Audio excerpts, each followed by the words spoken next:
Hora de falar do Corinthians, que segue contando as horas para conquistar mais um título do Campeonato Paulista. Fernando Gavini está ao vivo do CT Joaquim Grava. Vem pra cá, João Batista! E ele está agora na tela com a gente. Olha que bonito o Gavini. Boa noite, Gavini. Quais são as notícias do nosso timão?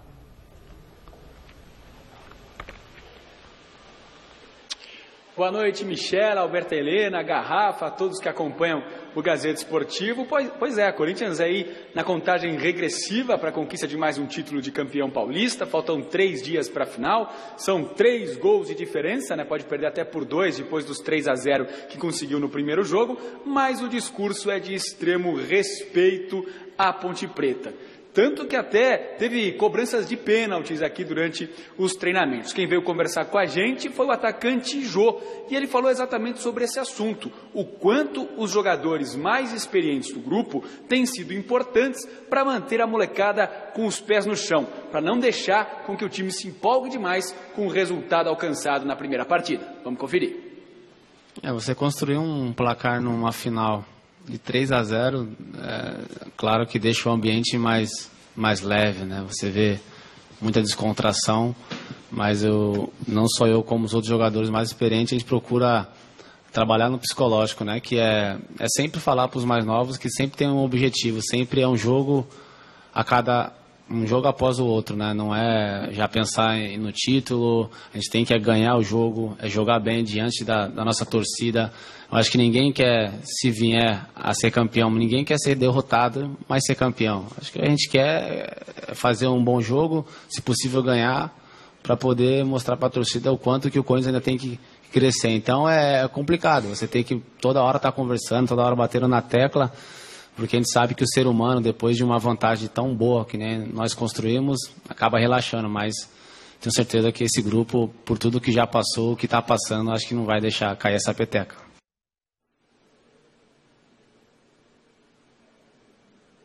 O grande detalhe é não deixar o time relaxar, mesmo com a vantagem obtida na primeira partida da decisão. No treinamento de hoje, o Fábio Carilli repetiu o time que usou no dia de ontem, mantendo ali o Camacho como titular no lugar do Rodriguinho e também o Paulo Roberto na vaga do Gabriel.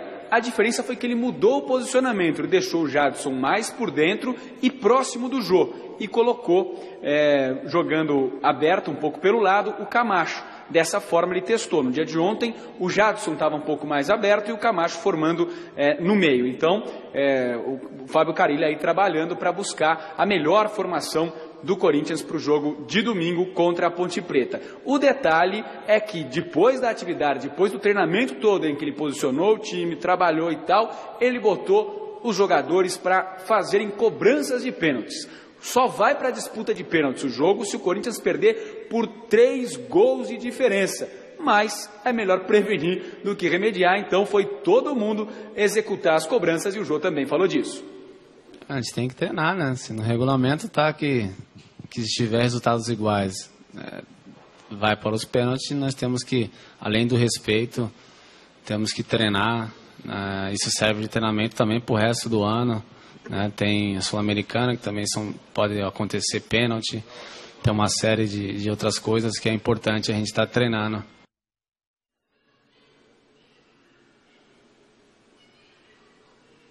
É importante treinar e a gente pode colocar o Jô como personagem, talvez, dessa campanha corintiana, né? Porque o jogador chegou desacreditado aqui no Corinthians, ficou o segundo semestre do ano passado inteiro sem clube, chegou no finalzinho do ano já, começou a trabalhar tal, e aos poucos foi mostrando futebol, tem sido um jogador extremamente importante em jogos decisivos, marcando gols em todos os clássicos, mas mais do que isso, tem ajudado muito o time, brigando pelas bolas, fazendo pivô e tal. E ao mesmo tempo, o Corinthians era o time que começou dos grandes paulistas de forma mais desacreditada essa temporada, sempre dito aí, cantado como a quarta força do futebol paulista. Aos pouquinhos também foi crescendo, ganhando espaço e acabou chegando com todos os méritos até essa decisão do Campeonato Paulista. Então as histórias são parecidas, tanto a da recuperação corintiana como também a recuperação do Jô, e uma coisa sem dúvida nenhuma ajudou a outra. Para fechar com chave de ouro, nada melhor do que, de repente,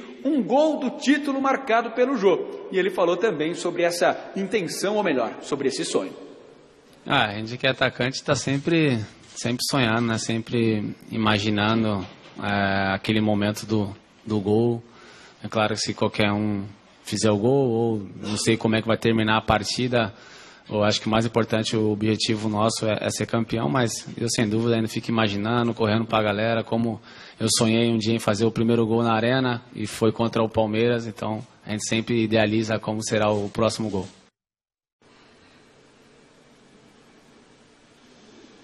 E seria muito merecido se isso acontecesse, não há dúvida nenhuma, porque o Jô fez um grande campeonato paulista. A respeito da situação do Fagner, ainda não há nada oficial, mas ele continua treinando normalmente. Outra vez trabalhou como titular, isso mostra a confiança do Corinthians em conseguir o efeito suspensivo da punição sofrida pelo lateral direito. Mas a definição disso vai ficar só para sexta-feira, só para amanhã, mas o Corinthians está muito confiante que o Fagner possa estar em campo e jogue a partida decisiva contra a Ponte Preta. Michele.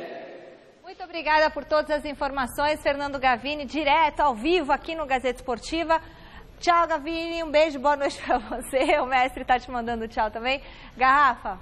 Bom, o Corinthians não tem o Gabriel e o Rodriguinho, e o Carille já sinaliza que realmente escolheu os substitutos, o Camacho, né, e o Paulo Roberto, e tem essa dúvida de posicionamento. Eu prefiro, não sei o que pensa o Helena, da forma que ele montou o time, dando mais proteção ali no setor de meio campo, com o Camacho e o Paulo Roberto, e dando liberdade, né, para o Jadson, mas o Jadson mais ali pelo meio, né, no setor, no cérebro onde acontece o jogo. Não gosto muito do Jadson, um pouco aberto não é uma outra opção. Sobre o Corinthians, é claro que nós, da crítica, a gente faz uma análise das possibilidades do Corinthians ser ou não ser campeão, da Ponte virar ou não virar esse placar de 3, e na grande maioria, eu particularmente, entendo que é uma missão impossível para a Ponte Preta. Mas o Carille, os profissionais que estão lá do outro lado, os jogadores do Corinthians, têm que tratar esse jogo com muita seriedade. E é isso que me parece que está fazendo o Carille, não é? Está deixando dúvidas em relação ao time, vai lá para a cobrança de pênalti, chama os jogadores para uma conversa séria. O discurso, a gente sabe que pode ser só um discurso, mas a gente está sentindo que o Carille está pegando no pé da rapaziada e é por aí o caminho, né, Helena? Você pensa diferente? Ah, sem dúvida, tem que jogar sério. O Corinthians está um biquinho assim de ser campeão.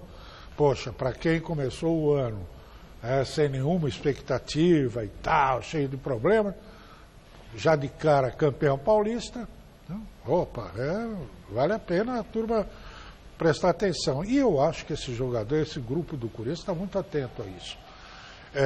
Com relação às substituições, sem dúvida o Rodriguinho tem sido um jogador de muita importância no time do Corinthians, e o Camacho tem um estilo um pouquinho diferente, é mais defensivo, o Rodriguinho é mais ofensivo. Mas dá para montar isso com o Jadson um pouquinho mais para a direita, viu, padre? Você acha? Eu acho um pouquinho mais para poder encaixar ali os três de meio de campo, senão vai ficar sem alternativa pelos lados, né? Ficaria só o Romero e o Jô. E o Jadson já está acostumado, mesmo no tempo do título. Na minha cabeça, você dá liberdade para o Jadson, essa parte da direita você pode ocupar muito bem com o Fagner. Né? O que eu falo assim no Jadson mais no meio é com liberdade. Não, claro, mas se ele cair pelo lado direito, ótimo, ele tem qualidade, o Fagner segura um pouquinho, mas é ele próximo para ele poder criar. Sabe quem ele me lembra? Inclusive por causa do gol que ele fez outro dia, que me lembrou muito. Isso aí, vocês não vão lembrar, o Cláudio Cristóvão Pinho, a grande figura do Corinthians dos anos 50, que era um ponta-direita, que na verdade era meia-direita. Ele vinha, armava o jogo, depois ia para a ponta e de lá ele fazia os cruzamentos. Eu acho que esse é mais ou menos o caminho para o Jadson nesse jogo.